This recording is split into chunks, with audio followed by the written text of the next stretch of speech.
안녕하세요. 저는 개와 고양이 영양학을 연구하는 수의사 조우재라고 합니다.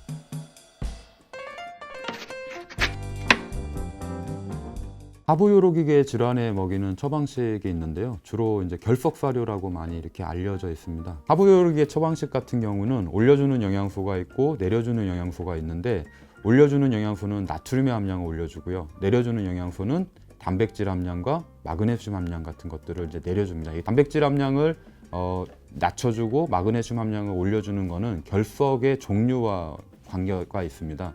대표적인 결석이 칼슘 옥살레이트라는 결석이 있고 스트로바이트라는 결석이 있는데요. 단백질에 들어있는 질소와 그 다음에 마그네슘 같은 것들이 스트로바이트의 원료가 된다는 거죠. 그런 것들을 식이에서 낮춰줬었을 때 스트로바이트의 발생을 좀 억제할 수 있다. 그래서 그런 거고요. 결석 사료의 특징 중에 하나가 방광 내 pH를 갖다 조절하는 건데, 결석 중에서 스트로바이트라고 하는 결석은 pH가 6.5 이하로 낮아지게 되면 용해가 됩니다. 그래서 처방식을 먹여서 녹일 수가 있기 때문에 그 처방식을 먹게 되면 방광 내 pH를 낮게 만든다라는 그런 특징이 있습니다. 나트륨 함량 같은 경우는 일반 사료에서는 0.3에서 한 0.6% 정도를 가지고 있어요. 근데 어떤 특정 목적의 결석 처방식이다라고 하면 보통은 1% 이상 함량을 가지고 있습니다. 모 사료 같은 경우는 1.3%까지 이렇게 올라가는데요. 나트륨 함량을 올려주게 되면 짜게 되죠. 짜게 먹게 되면 물을 많이 들이키게 됩니다. 물을 많이 들이키게 되면 방광의 포화도를 낮춰주게 돼서 결석을 만들어줄 그 시간을 주지 않는다라는 거죠. 결석 질환에만 문제가 있다라고 했었을 때는 그 사료를 먹여도 크게 문제는 없습니다. 처방식은 기본적으로 연구 개발을 합니다. 실제 이게 어떠한 원료가 얼마만큼 함량이 들어갔었을 때 이런 임상 효능 평가가 효과가 있다라고 하는 것을 처방식군으로 먹는다라면, 기능성 사료 같은 경우는 이런 효과가 있다고 알려진 원료를 첨가하는 거죠. 그래서 기능성 사료는 그게 실제로 효과가 있을 수도 있고 없을 수도 있지만 일반 사료보단 낫다라는 개념이고, 두 개가 추구하는 바가 다릅니다. 처방식은 어떤 특정 목적의 질병에 어떤 기간에 먹여라 라고 하는 것이고요. 기능성 사료 같은 경우는 일반 사료인데 이것도 첨가되었으니 어디에 더 좋을 수도 있다라는 거죠.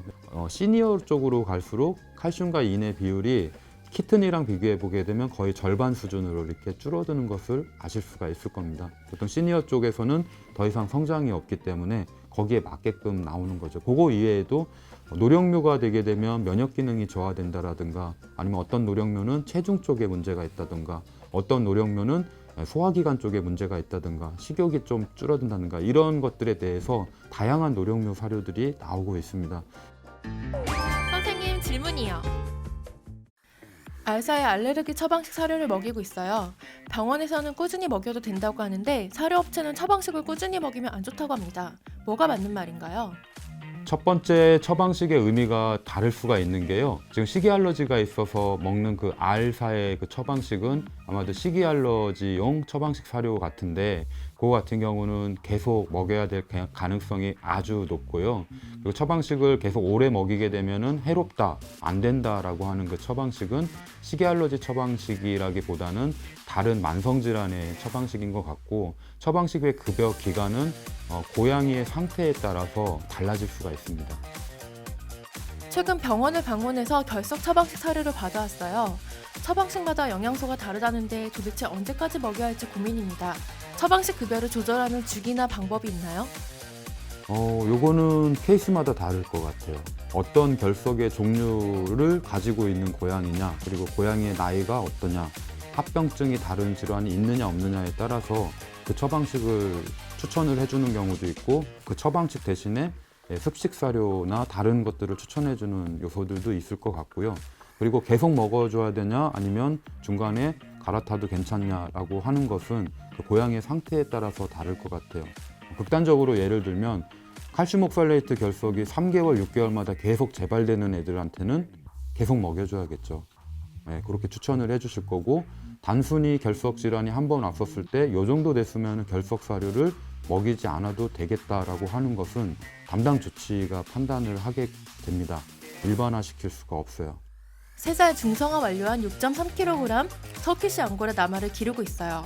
아이가 식탐이 많고 살이 조금 붙은 편이라 노령묘 사료와 인도어 사료를 6대4 비율로 먹이고 있어요.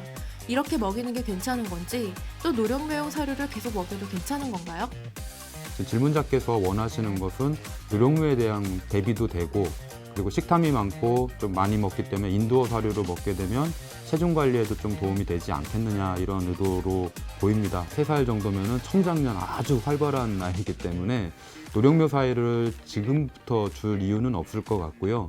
인도어 사료라든가 지금 바디 컨디션 스코어가 어떤지는 잘 모르겠는데 살을 뺀다라는 것에 초점을 맞춘다라고 한다면 인도어 사료나 혹은 웨이트 쪽의 관리 사료를 한 가지로 급여하시는 것을 추천을 드립니다. 비만인 고양이를 위한 사료 선택은 어떻게 해야 할까요? 처방식이나 기능식은 아무래도 영양이 부족할 것 같아서 오래 먹이면 안 좋을 것 같은데 뾰족한 방법이 없을까요? 비만에 대한 것은 사람도 그렇고 고양이, 개 마찬가지로 엄청나게 중요한 화두이기도 합니다. 쉬우면서도 어려운 것이 비만이거든요. 비만에 대한 것은 다음 시간에 제가 자세히 설명을 드리도록 하겠습니다. 다음에 또 만나요.